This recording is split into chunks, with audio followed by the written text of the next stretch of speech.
Hello viewers, রূপালী kitchen থেকে আমি সবাইকে স্বাগত জানাই। আজকে আমি আপনাদেরকে বানিয়ে দেখাবো রসমালাই রেসিপি। এটা ছোট বড় সবার প্রিয় আর খেতে অসাধারণ লাগে।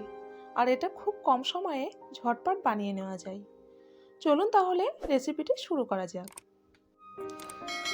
রসমালাইটা বানানোর জন্য এখানে আমি 1 কাপ গুঁড়া দুধ নিয়ে নিয়েছি।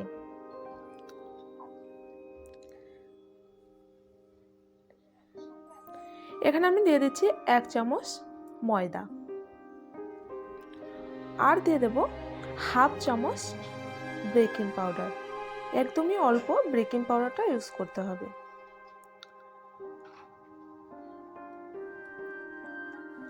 আর দিয়ে দিচ্ছি 1 চামচ ঘি। এবার এটা হাত দিয়ে ভালো করে মেখে নেব। আর পরিমাণ মতো লবণ অ্যাড করে দিলাম। এইভাবে হাত দিয়ে সুন্দর করে এটা মেখে নিতে হবে।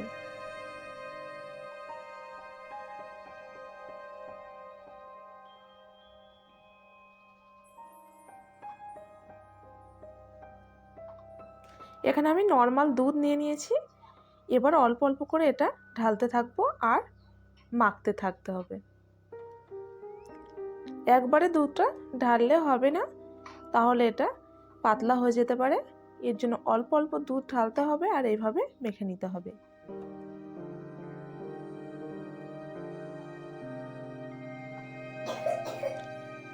এটা মাখার সময় একটু হাতে লেগে যাবে, কিন্তু এটা 6 থেকে 7 মিনিট আমি রেস্টে রেখে দেব। তখন কিন্তু একেবারে এটা শক্ত হয়ে আসবে।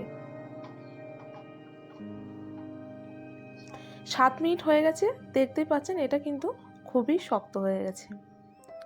এবার হাতে একটু ঘি লাগিয়ে এটা ছোট ছোট লেচি কেটে নেব।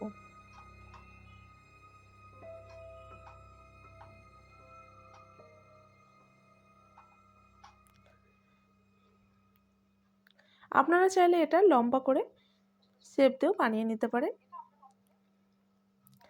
কিন্তু রসমালাইটা যেহেতু ছোট ছোট গোল গোল আকারে হয়, ওর জন্য আমি গোল গোল করে এটা বানিয়ে নেব। আর এটা কিন্তু ফুলে দ্বিগুণ হয়ে যাবে, ওর জন্য একটু ছোট ছোট পরিমাণে এটা নিতে হবে। এবার 2 হাত দিয়ে এভাবে গোল গোল বল আকারে বানিয়ে নেব।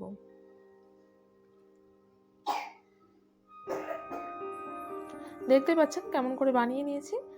সেম প্রসেসে বাকিগুলো সব বানিয়ে নেব।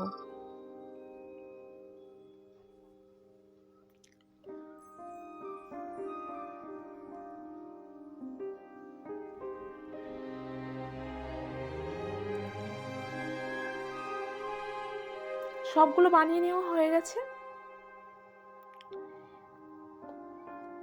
এবার এখানে একটা কড়াই বসিয়ে দিয়েছি আর একটা প্যাকেট দুধ আমি নিয়ে নিয়েছি। এখানে হাফ লিটার দুধ নিয়ে নিয়েছি। আপনারা চাইলে গরুর দুধটাও ব্যবহার করতে পারেন। এটা এবার একটু ফুটিয়ে নেব।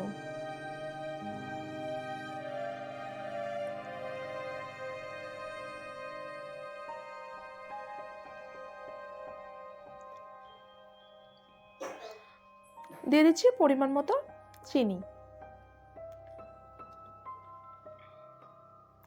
দুধটা ফুটে উঠেছে। এবার আমি এখানে 3 স্পুন গুঁড়া দুধ অ্যাড করে দিলাম। এতে করে কিন্তু এটা অনেকটা গাঢ় হয়ে আসবে।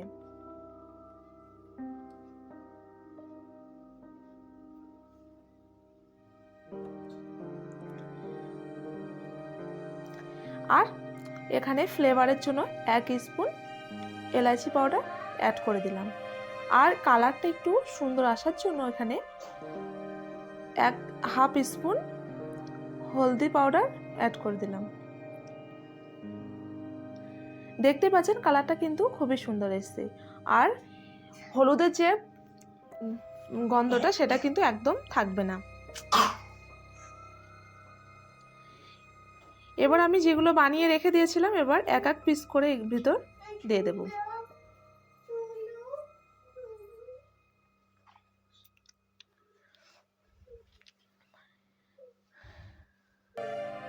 এরপর এভাবে একটু হালকা করে নাড়িয়ে এটা 3 থেকে 4 মিনিট ঢাকা দিয়ে রেখে দেব।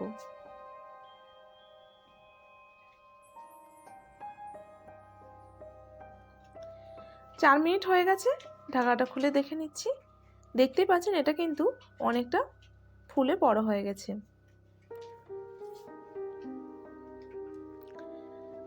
এবার আমি গ্যাসের ফ্লেমটা বন্ধ করে এটা নামিয়ে নেব। দেখতেই পাচ্ছেন অনেকটা কিন্তু গাঢ় হয়ে এসছে।